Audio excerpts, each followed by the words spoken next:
Di Cakrawala, Gunung Semeru berdiri angkuh. Puncaknya tertutup kabut abadi yang nampak seperti mahkota duri. Bagi penduduk desa, gunung itu bukan lagi pelindung, melainkan rahim dari segala petaka yang kini mengepung mereka.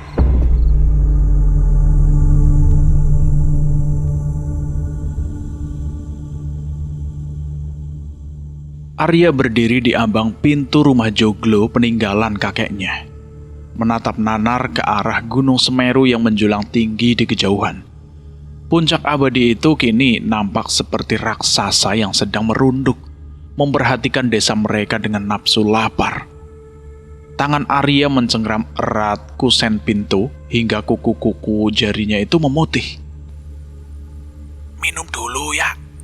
Jangan kau telan semua beban dunia itu sendirian.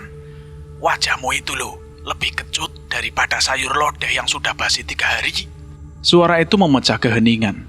Firman muncul dari balik pintu dapur, membawa nampan kayu yang di atasnya terdapat 2 cangkir kopi hitam mengepul dan sepiring singkong goreng yang masih panas. Uapnya menari-nari di udara yang mulai mendingin. Arya menoleh sedikit, memaksakan senyum tipis yang nampak lebih seperti seringai kesakitan. Bagaimana kau bisa memikirkan singkong di saat seperti ini, Man? Firman meletakkan nampan itu di atas meja kayu jati di teras.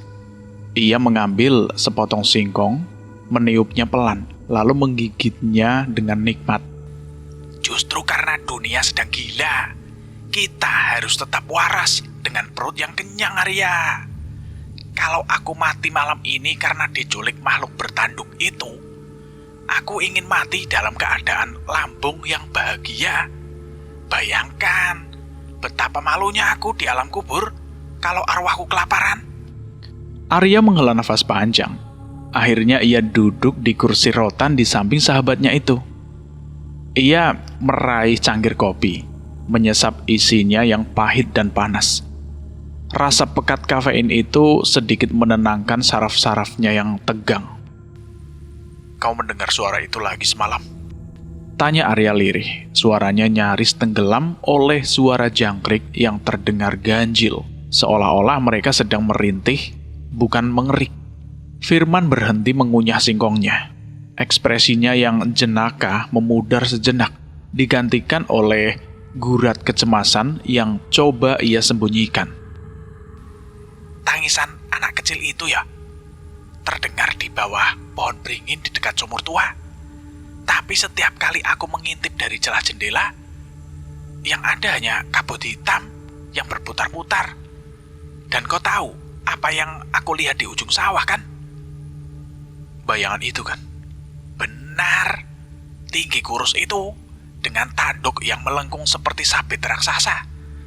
Dia hanya berdiri di sana, Ar, menatap desa kita, seolah-olah kita itu hanya ternak di dalam kandang yang menunggu giliran untuk disembelih. Firman bergidik, lalu cepat-cepat menyesap kopinya untuk mengusir rasa dingin yang merayap di punggungnya. Lawang tadi pagi saja, aku melihat jenazah Pak Karto. Ya Tuhan, Ar, aku sudah melihat banyak hal di desa ini, tapi itu bukan perbuatan manusia. Arya terdiam. Ia teringat pemandangan mengerikan tadi pagi di pinggir desa. Pak Karto, seorang petani yang dikenal paling rajin, ditemukan tergantung di dahan pohon randu. Kulitnya terkelupas dari leher hingga ujung kaki, menjuntai seperti kain parca yang basah oleh darah. Wajahnya membeku dalam ekspresi horor yang tak terlukiskan. Matanya terbelalak lebar, seolah-olah dipaksa menyaksikan setiap inci kulitnya diseset secara perlahan. Kutukan ini bukan sekedar tahayul, Man, ucap Arya setelah keheningan yang lama.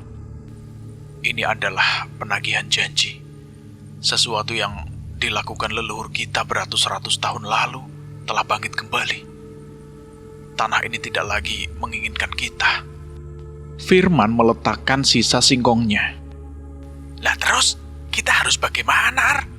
Diam di sini sampai giliran kita yang dikuliti?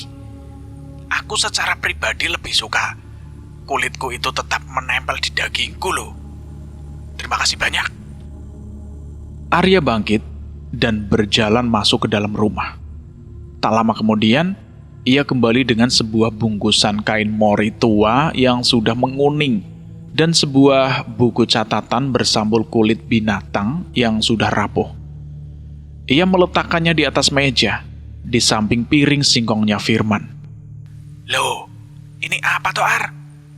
Nemu rahasia warung soto kakekmu toh? Canda Firman, meski matanya menatap benda itu dengan rasa ingin tahu yang besar. Bukan, Man. Ini catatan harian kakek Buyut Wiryo. Aku menemukannya di dalam peti jati yang terkunci di kolong tempat tidurnya. Kakek pernah berpesan, jika langit di desa ini berubah merah dan sungai mengalir darah, aku harus membukanya. Arya membuka buku itu dengan hati-hati. Aroma debu, kemenyan kering, dan kertas tua memenuhi udara. Jemarinya menelusuri barisan tulisan tangan yang menggunakan aksara kuno itu dan pegon. Ini, Man, dengarkan. Arya memulai membacakan dengan suara rendah yang bergetar. Perjanjian telah diingkari. Darah dibayar darah, nyawa dibayar nyawa. Sang raja dari lereng Semeru menuntut upeti yang tertunda. Ratusan tahun, ketenangan dibeli dengan pengkhianatan. Dan kini, sang penguasa kegelapan akan memanen hasilnya. Hanya darah dari terah yang sama, yang membawa pusaka sang pemberontak, yang mampu menutup kembali gerbang neraka itu. Firman terdiam 1000 bahasa. Ia mendekat melihat sketsa kasar di dalam buku tersebut. Sebuah gambar makhluk raksasa dengan tanduk menjulang, dikelilingi oleh ribuan bayangan kecil yang merayap. Di tangan makhluk itu terdapat sebuah jantung manusia yang masih berdetak. Walah, Rojo Demit. Jadi itu nyata toh? Maksudmu makhluk yang kita lihat di sawah itu hanyalah utusan? Ya mungkin seperti itu, Man. Dan catatan ini menyebutkan bahwa pusat dari segala kutukan ini berada di puncak Semeru, di sebuah goa yang tak tersentuh cahaya matahari. Firman bersandar di kursinya, wajahnya pucat. Semeru? Kowe udah gila ya, Ar? Mendaki Semeru di saat normal saja sudah berat, apalagi sekarang. Gunung itu sekarang bukan lagi gunung, itu sudah jadi sarang demit, sarang setan. Kau dengar kabar dari pendaki terakhir yang mencoba naik bulan lalu toh? Mereka ditemukan di base camp dalam keadaan, ya, tanpa organ dalam. Lah terus kita harus gimana, Man? Kita nggak punya pilihan. Arya tiba-tiba membentak, membuat Firman melonjak kaget. Waduh, ibumu, adikmu, mereka semua ketakutan, Man. Di dalam rumah dia ketakutan. Setiap malam mereka menangis, berdoa agar matahari segera terbit. Tapi kau tahu sendiri kan, matahari pun seolah enggan bersinar di sini. Jika kita tidak pergi, besok atau lusa, mungkin aku atau kamu yang akan digantung di pohon randu itu, seperti Pak Wiryo. Firman menatap sahabatnya dalam-dalam. Ia melihat api kemarahan dan tekad yang besar di mata Arya. Namun di balik itu, ada kekuatan yang mendalam. Firman menghela nafas. Ia mengambil satu potongan terakhir singkong gorengnya, mengunyahnya dengan pelan, lalu menelannya dengan sisa kopi yang sudah dingin. Yowes, baiklah. Jangan berteriak-teriak begitu dong. Aku kan cuma bilang kalau ini berat, bukan berarti aku tidak mau ikut. Ucap Firman dengan nada yang lebih ringan, mencoba mencairkan ketegangan. Lagi pula, siapa yang akan menjagamu kalau bukan aku? Kamu itu pintar baca buku. Tapi kalau soal adu jotos atau lari dari dedemit, kau masih butuh keahlianku? Arya sedikit melunak. Ya udah Man, terima kasih. Aku serius ini. Iya. Jadi apa rencananya kita ini? Kita tidak bisa cuma bawa singkong goreng ke puncak Semeru kan? Dan meminta Raja Demit itu untuk berhenti kan? Arya membuka bungkusan kain mori itu. Di dalamnya terdapat sebuah keris dengan bilah yang lekuknya itu indah, namun memancarkan aura dingin yang menusuk tulang. Gagangnya terbuat dari kayu kemuning yang sudah menghitam dimakan usia. Begitu bungkusan itu terbuka, bilah keris itu bergetar halus, mengeluarkan bunyi berdenging rendah seperti lebah yang sedang marah. Keris Kiai Sangkelat, Arya berbisik. pusaka ayahku. Kakek bilang keris ini hanya akan bergetar jika ada hawa jahat yang mendekat. Dan lihat ini, Man. Bilah keris itu mulai memancarkan cahaya biru samar yang berdenyut. Loh. Berarti dia sudah di sini, toh? Firman berdiri tegak, matanya liar menatap sekeliling halaman yang kini sudah gelap gulita. Firman merogoh tas lempangnya, mengeluarkan sebuah tasbih kayu jati tua yang butirannya itu nampak mengkilap. Aku juga punya ini, Ar. Warisan dari Abah. Beliau bilang, tasbih ini bisa menjadi pagar gaib jika keadaan mendesak. Aku harap Abah benar, karena aku tidak mau jadi kerupuk di depan Raja Demit itu. Tiba-tiba suara jeritan menyayat hati terdengar dari arah kejauhan. Bukan jeritan manusia biasa, tapi suara yang melengking, penuh penderitaan, yang seolah-olah ditarik keluar dari tenggorokan yang sudah robek. Suara itu disusul oleh tawa parau yang berat, menggema di seluruh penjuru desa. Wush! Angin kencang menghantam teras rumah, memadamkan lampu minyak yang tergantung di langit-langit. Kegelapan total menyergap. Bau amis darah yang tadinya samar kini menjadi begitu menyengat. Seolah-olah seseorang baru saja menyiramkan seember darah segar ke lantai teras. Arya, dia datang.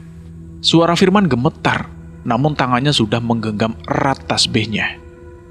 Di ujung halaman, di bawah sinar bulan yang tertutup awan tipis, sebuah bayangan muncul. Tingginya hampir 3 meter, tubuhnya hitam legam, lebih gelap dari malam itu sendiri. 2 tanduk panjang melengkung keluar dari kepalanya yang miring ke kanan dengan sudut yang tidak manusiawi. Mata makhluk itu tidak ada, hanya 2 lubang kosong yang mengucurkan cairan hitam kental yang berdesis saat menyentuh tanah. Jangan bergerak, Man. Jangan bergerak. Bisik Arya. Tangannya sudah memegang hulu keris, siap untuk mencabutnya. Makhluk itu tidak berjalan. Dia meluncur di atas tanah. Setiap langkahnya membuat rumput di sekitarnya itu layu dan terbakar. Suara bisikan-bisikan aneh mulai memenuhi telinga mereka. Ribuan suara yang memanggil-manggil nama mereka, menjanjikan rasa sakit yang abadi. Arya, ikutlah bersama kami. Bisik suara itu terdengar seperti suara ibu Arya yang sudah lama tiada. Jangan dengarkan, Ar. Itu tipu daya. Firman berteriak. Ia mulai merapalkan doa-doa pendek dengan cepat. Butiran tasbih di tangannya mulai mengeluarkan cahaya kekuningan yang redup, membentuk lingkaran samar di sekitar mereka. Makhluk bertanduk itu berhenti tepat di depan batas teras. Ia mengendus udara, lalu membuka mulutnya yang lebar hingga ke telinga. Tidak ada gigi di sana.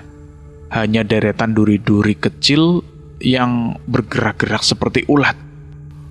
Pusaka pengkhianat. Suara makhluk itu seperti gesekan 2 batu nisan yang berat. Kalian tidak akan sampai ke puncak. Gunung itu akan menjadi kuburan massal bagi seluruh terah kalian. Pergi kau setan. Teriak Arya. Ia mencabut kerisnya. Sring. Bilah keris itu menyala biru terang, membelah kegelapan. Makhluk itu meraung. Suara yang membuat telinga mereka berdenging dan hampir pecah. Ia melompat mundur, seolah-olah cahaya keris itu membakar kulitnya yang busuk. Dengan satu gerakan cepat, makhluk itu menghilang ke dalam kabut, meninggalkan jejak bau belerang dan bangkai yang menusuk hidung. Hening kembali mencekam, hanya suara nafas Arya dan Firman yang terengah-engah. Firman terduduk di lantai, tangannya masih gemetar memegang tasbih. Oke, itu tadi sangat tidak menyenangkan. Aku rasa aku perlu kopi lagi nih.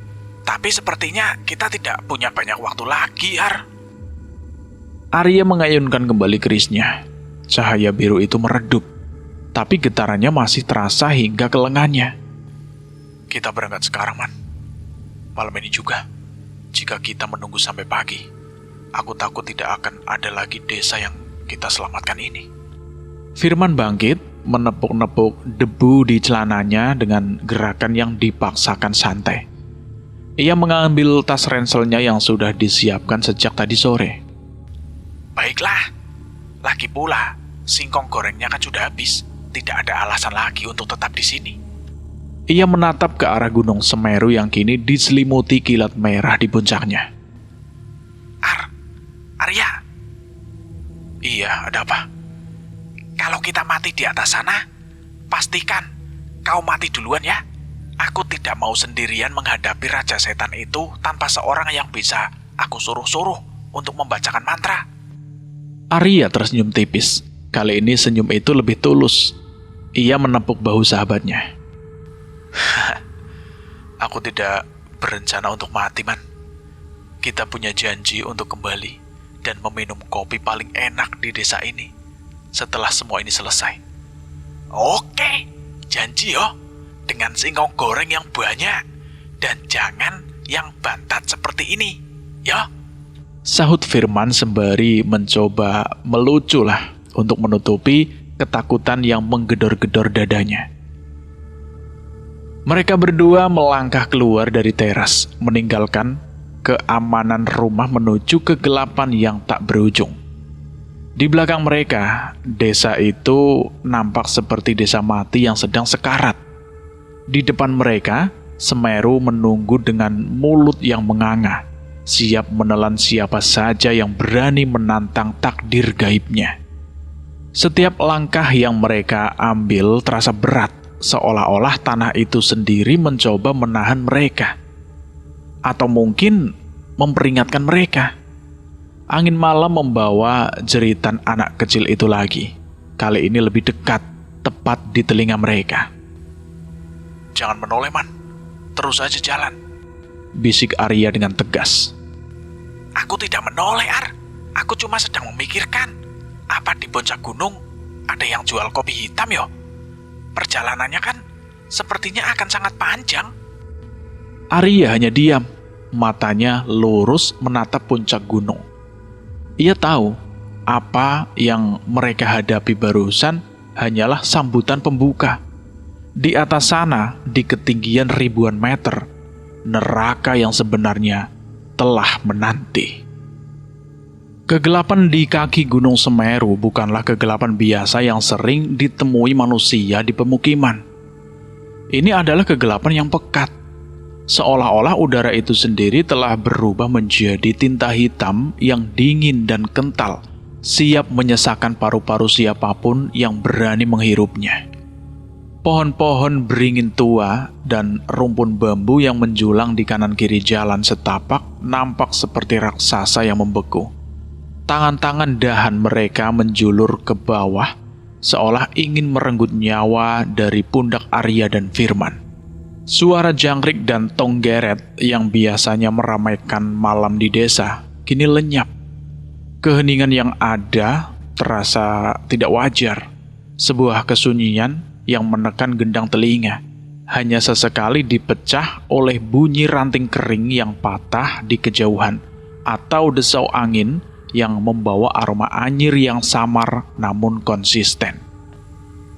Arya, Bisik Firman memecah kesunyian yang mencekik itu. kau tahu apa yang paling aku benci dari hutan saat malam hari? Arya tetap berjalan di depan, matanya tajam menatap jalan setapak yang nyaris tertutup semak berduri. Tangan kanannya tidak lepas dari hulu keris pusaka yang terselip di pinggangnya. Apa itu, Man? Bukan setannya, bukan juga bayangan-bayangan yang seolah sedang menari di sudut mataku ini.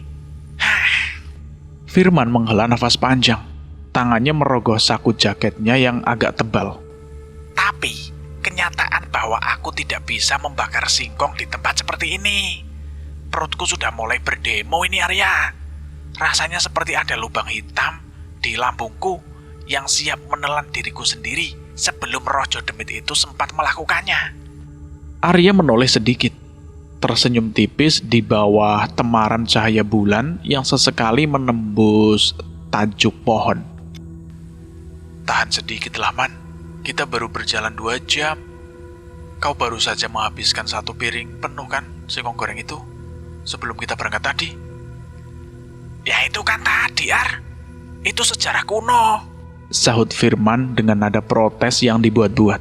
Meskipun matanya tetap waspada menyapu sekeliling, ia mengeluarkan sepotong singkong goreng yang rupanya sempat ia selipkan ke dalam kantong plastik kecil. Iki, Ar, delengen iki. Untung aku sempat menyelamatkan beberapa potong. Ya udah dingin sih, dan agak keras seperti batu kali. Tapi gak apa-apa, ini adalah satu-satunya hal yang menjagaku tetap waras saat ini. Firman menggigit singkong itu dengan suara krak yang cukup keras di tengah keheningan hutan. Ia menggunyahnya dengan hikmat, seolah itu adalah hidangan perjamuan terakhir di istana raja. Nah, dan ini kopi. Firman melanjutkan dengan suara parau, bibirnya nampak kering. Demi Tuhan, Arya, kalau kita berhasil kembali, aku ingin kau membuatkan kopi hitam paling kental yang pernah ada. Yang pahitnya itu bisa membuat aku lupa kalau aku pernah hampir diculik oleh gendarwo bertanduk. Aku janji, Man, bukan hanya kopi. Aku akan membelikanmu 1 karung singkong paling empuk dari pasar induk. Balas Arya, namun suaranya perlahan merendah saat ia merasakan getaran halus mulai merambat dari bilah kerisnya menuju telapak tangannya. Arya berhenti mendadak. Ia mengangkat tangan kirinya memberi isyarat agar Firman diam. Ada apa, Ar? Singkongku tertelan bulat-bulat ini karena kau berhenti mendadak begitu. Protes Firman pelan.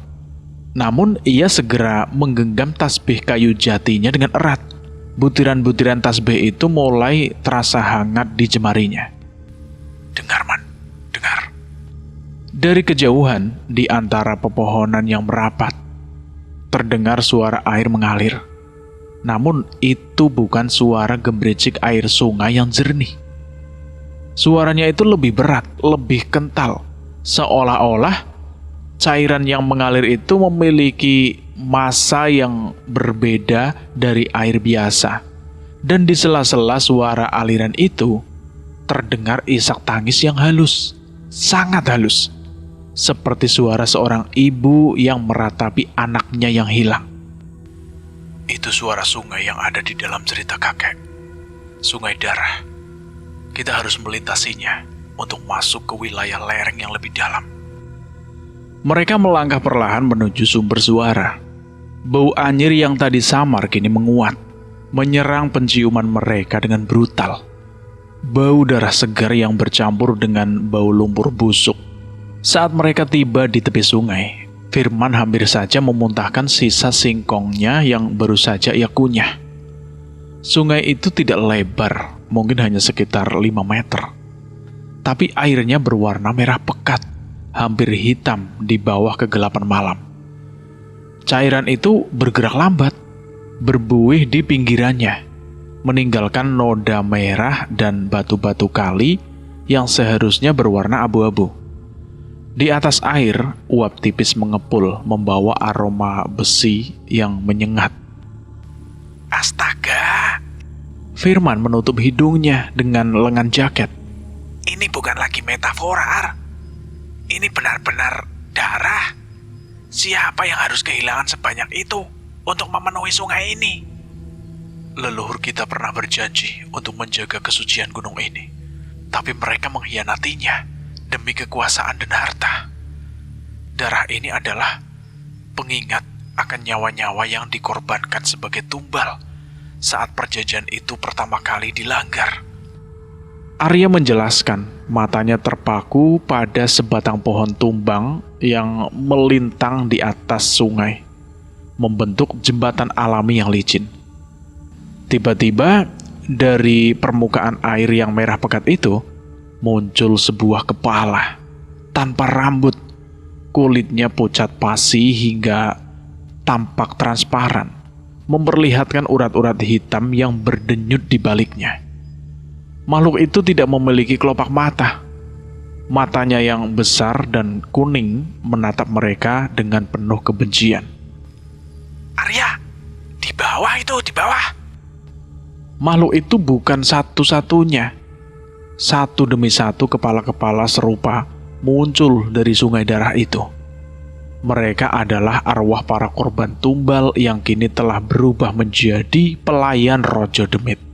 Tangan-tangan mereka yang kurus dan panjang dengan kuku-kuku yang tajam seperti silet mulai mencengkram pinggiran batang pohon tumbang itu. Jangan lihat mereka, Man. Arya memperingatkan sambil menarik kerisnya dari sarung. Sring! Bilah keris yang pendek itu memancarkan cahaya biru yang menyilaukan, membelah kabut anyir di sekitar mereka. Aku sudah mencobanya, Arya, tapi sulit untuk tidak melihat. Jika mereka menatapku, seolah-olah aku adalah sepiring rendang yang menggoda, gimana? Firman berteriak seperti itu. Ia segera memutar tasbihnya. Ya Jabar, ya Kohar, berikanlah perlindungan pada hambamu yang sedang lapar ini. Firman menghentikan kakinya ke tanah, dan seketika lingkaran cahaya kekuningan berpendar dari butiran tasbihnya, menyelimuti mereka berdua. Saat salah satu makhluk sungai mencoba melompat ke arah Firman, tangannya menyentuh batas cahaya itu dan seketika meledak menjadi kepulan asap hitam yang berbau busuk. Ayo, Man, nyebrang sekarang. Arya melompat ke atas batang pohon yang licin itu. Langkahnya mantap meski kayu itu bergetar hebat karena makhluk-makhluk di bawahnya mencoba merobohkannya. Arya mengayunkan kerisnya ke bawah, menebas tangan-tangan pucat yang mencoba meraih kakinya itu. Setiap tebasan menghasilkan percikan cahaya biru dan jeritan melengking yang menyakitkan telinga. Firman mengikuti dari belakang dengan susah payah. Tubuhnya yang sedikit lebih gempal membuatnya kesulitan menjaga keseimbangan. Alah, ini lebih sulit daripada menyeberangi jembatan bambu saat mabuk kopi. Tepat di tengah jembatan, sebuah tangan yang jauh lebih besar dari yang lain muncul dari kedalaman air. Tangan itu berbulu hitam, lebat, dengan kuku yang melengkung tajam. Ia mencengkram batang pohon dan memutarnya dengan kekuatan luar biasa. Arya, weh, tolong! Firman tergelincir, kakinya tergantung di udara. Hanya tangannya yang memegang erat dahan pohon yang licin oleh lumut dan darah. Di bawahnya belasan makhluk sungai itu sudah membuka mulut mereka lebar-lebar, memperlihatkan barisan gigi kecil yang tajam. Mereka berebut untuk menarik kaki Firman ke dalam cairan merah itu. Arya berbalik secepat kilat. Ia tidak bisa menebas sembarangan, karena posisi Firman yang sangat rentan. Ia memejamkan mata sejenak, merapalkan mantra yang ia baca dari catatan kakeknya. Niat ingsun amate ajiku, cahyo biru dadi tameng, cahyo biru dadi tebang, dadi pati. Bilah keris Arya bergetar hebat, lalu cahaya birunya memanjang, membentuk pedang cahaya yang murni. Dengan satu gerakan akrobatik, Arya melompat melewati Firman dan menebas tangan besar berbulu itu. Keras! Lengan makhluk itu terpotong, jatuh ke sungai dan menimbulkan ledakan air merah. Suara raungan yang sangat keras mengguncang hutan, membuat pohon-pohon di sekitar mereka mengganas seketika. Arya segera meraih kerah jaket Firman dan menariknya ke atas dengan kekuatan yang tak terduga. Ayo Wan, bangun. Lari ke seberang. Mereka berlari sekuat tenaga, melompat ke tanah padat di seberang sungai, tepat saat batang pohon itu hancur berkeping-keping ditelan arus darah yang tiba-tiba meluap. Keduanya jatuh tersungkur di atas tanah yang lembab, terengah-engah. Bau anyir masih menempel di baju mereka, namun setidaknya mereka sudah melewati rintangan pertama. Firman terlentang di tanah, menatap langit yang tertutup kabut. Aku bersumpah, jika kita pulang nanti, aku tidak akan pernah makan hati ayam atau apapun yang berwarna merah. Lah terus kalau singkong goreng dikasih gula merah gimana? Ya kalau itu beda. Tapi kau baik-baik saja kan? Firman memeriksa saku jaketnya dengan wajah yang cemas. Singkongku, Arya, singkongku jatuh ke sungai darah itu. Halah, itu adalah sisa terakhir dari kewarasanku loh. Ia menghela nafas sedih, namun kemudian ia menyeringai kecil. Tapi untunglah, aku masih punya tas BI ini, dan kau masih punya nyawa untuk membayarku kopi nanti. Arya tergagah pelan. Sebuah suara yang langka di tengah situasi mencekam ini. Man, kau benar-benar tidak bisa serius ya dalam waktu yang lama. Kalau aku terlalu serius, setan-setan itu akan lebih mudah menguasai pikiranku.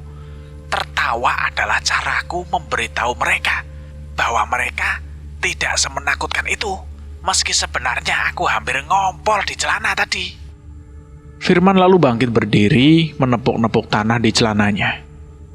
Mereka mulai berjalan lagi, mendaki medan yang semakin curam.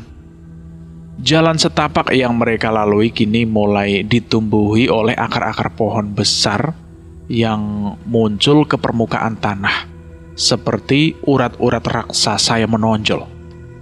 Di ketinggian ini, udara menjadi semakin dingin. Nafas mereka mulai keluar dalam bentuk kabut putih setiap kali mereka menghela nafas. Aneh. Apanya yang aneh? Selain sungai darah dan tangan raksasa tadi. Hutan ini, dia berubah. Lihat tuh, pohon itu.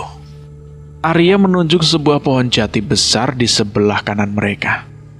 Di batangnya terdapat ukiran kuno yang nampak seperti simbol perlindungan. Namun, ukiran itu telah dirusak secara paksa, seperti dicakar oleh sesuatu yang sangat besar. Ini adalah tanda batas wilayah suci. Kakek menulis bahwa setelah melewati tanda ini, kita tidak lagi berada di dunia manusia sepenuhnya. Kita berada di lorong waktu Singosari, tempat di mana memori masa lalu dan kenyataan pahit menyatu. Tiba-tiba suhu udara turun drastis. Kabut yang awalnya tipis menjadi sangat tebal dalam hitungan detik, hingga Arya tidak bisa melihat punggung Firman yang hanya berjarak 2 langkah di depannya. Firman, ojo itu, jangan jauh-jauh. Aku di sini, Ar. Tapi tunggu, apa kamu mendengar itu? Suara itu muncul lagi, jeritan anak kecil. Namun kali ini diikuti oleh suara kerumunan orang yang sedang berpesta. Ada suara gamelan yang dipukul secara kacau, ada tawa yang melengking, dan suara daging yang disobek-sobek. Serak, serak. Arya, lihat ke depan. Suara Firman terdengar gemetar, kali ini tanpa ada nada bercanda sedikit pun. Di depan mereka, kabut tersingkap sedikit, memperlihatkan sebuah pemandangan yang mengerikan. Di sebuah tanah lapang kecil di tengah hutan, terlihat bayangan orang-orang desa mereka. Ada Pak Kades, ada Bu RT, bahkan ada anak-anak kecil yang sering bermain di depan rumah Arya. Namun mereka semua dalam kondisi yang mengerikan. Tubuh mereka tergantung pada tali-tali gaib yang menjuntai dari langit. Kulit mereka terkelupas perlahan, seolah-olah ada tangan tak terlihat yang sedang menguliti mereka dengan pisau tumpul. Darah mengucur deras, membasahi tanah di bawah mereka. Bapak, Ibu, Bisik Arya, matanya membelalak. Di antara kerumunan itu, ia melihat sosok ayah dan ibunya. Ibunya sedang menatapnya dengan mata yang melotot, mulutnya menganga, seolah ingin memanggil namanya. Namun yang keluar hanyalah aliran darah hitam. Arya, jangan mendekat. Itu tipu daya. Firman berteriak. Ia mencoba menarik lengan Arya. Namun Arya seolah terhipnotis. Ia melihat ibunya mulai disiksa lebih kejam. Tangan tak terlihat itu mulai merobek-robek otot-otot di bahu ibunya. Suara jeritan sang ibu menembus jantung Arya, menghancurkan benteng pertahanannya. Ibu, berhenti. Jangan sakiti dia. Arya berteriak histeris. Ia berlari maju, menghunuskan kerisnya ke udara kosong, mencoba menebas sesuatu yang tidak bisa ia lihat. Hei Arya, sadarlah hei. Firman berlari mengejarnya. Tasbihnya bersinar terang, namun kabut hitam di sekitar Arya terlalu kuat. Tiba-tiba sosok ibunya itu menoleh ke arah Arya. Wajah yang tadinya penuh penderitaan berubah menjadi senyum yang sangat lebar, terlalu lebar untuk ukuran manusia, hingga sudut bibirnya robek sampai ke telinga. Arya, anakku sayang. Suara itu terdengar seperti gesekan logam karat. Kemarilah, biarkan ibu mencicipi darahmu, agar ibu bisa tetap hidup. Sosok itu berubah. Tubuh ibunya memanjang, tangannya berubah menjadi cakar hitam yang besar, dan kepalanya berputar ke belakang. Itu bukan ibunya. Itu adalah Banaspati. Banaspati yang sedang menyamar. Sebuah roh api yang sangat kuat dan haus akan keputusasaan manusia. Makhluk itu melompat ke arah Arya dengan kecepatan luar biasa. Arya yang masih dalam keadaan terguncang hanya sempat mengangkat kerisnya setengah jalan. Buak! Sebuah lingkaran cahaya kuning menghantam makhluk itu tepat sebelum cakarnya menyentuh wajah Arya. Firman berdiri di depan Arya, wajahnya memerah karena menahan kekuatan besar dari tasbihnya. Aku sudah bilang, Toar, jangan percaya pada apa yang kau lihat di sini. Mereka memakan kekuatanmu. Mereka memakan rasa bersalahmu. Arya terjatuh di atas tanah dingin, nafasnya memburu. Ia menggelengkan kepala, mencoba mengusir visi mengerikan itu. Keris di tangannya kembali bergetar, kali ini dengan frekuensi yang lebih tinggi, memberikan rasa hangat yang menenangkan dan menyadarkannya dari pengaruh sihir.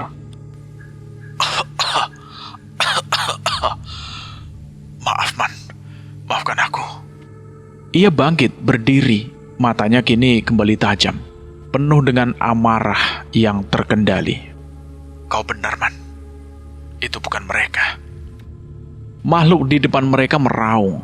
Kabut di sekeliling mereka mulai membentuk wajah-wajah yang menangis dan tertawa secara bersamaan. Hutan itu seolah sedang menertawakan usaha kecil dua manusia ini.